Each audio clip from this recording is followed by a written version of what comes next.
LDF സ്ഥാനാർത്ഥി UR Pradeep. കനത്ത പോളിംഗിൽ ഇടതുമുന്നണിക്ക് അനുകൂലമായ വിധിയെഴുത്തുണ്ടാകും.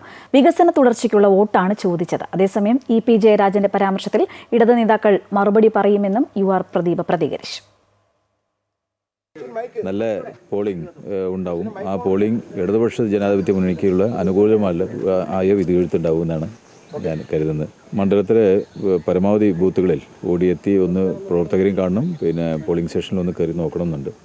അത് കൂടുതൽ ബൂത്തുകൾ ഉള്ളതുകൊണ്ട് എത്താൻ പറ്റുന്ന സ്ഥലങ്ങളിൽ പരമാവധി എത്തി ഒന്ന് കാണുക എന്ന് മാത്രമാണ് ഉദ്ദേശിക്കുന്നത്.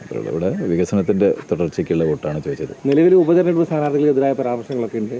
അതൊക്കെ ഇല്ല, ഞാൻ കണ്ടിട്ടില്ല. അതൊക്കെ അങ്ങനെ ഉണ്ടെങ്കിൽ അതൊക്കെ ഇടതുപക്ഷ ജനാധിപത്യ മുന്നണിയുടെ നേതാക്കന്മാർ മറുപടി പറയും, മുഖ്യമന്ത്രി മറുപടി പറഞ്ഞോളും. ഞാനത് കാലത്ത് നേരത്തെ നീച്ച് പോളിംഗ് സ്റ്റേഷനിലേക്ക് വരാൻ വേണ്ടിയുള്ള തയ്യാറെടുപ്പായതുകൊണ്ട് വാർത്തകൾ അങ്ങനെ ശ്രദ്ധിച്ചിട്ടില്ല.